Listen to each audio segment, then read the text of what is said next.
What do you think is the future of business coaching and advisory? What do you see as the next frontier?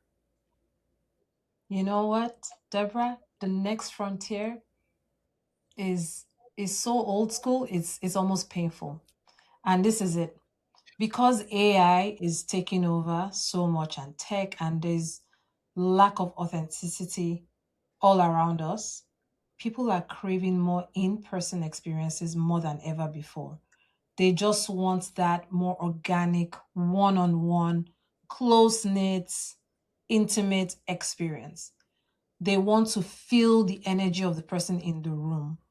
I don't care how awesome or how powerful AI is, even in its application, nothing replaces the energy exchange that happens when two humans are in the same physical space.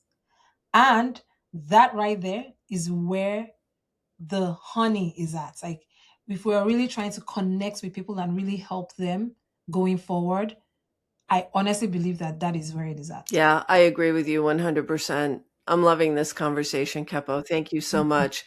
It's intimacy, it's going deep. And and my friends, if you're looking for mentorship or support, that's what you should be looking for, someone who will really see you.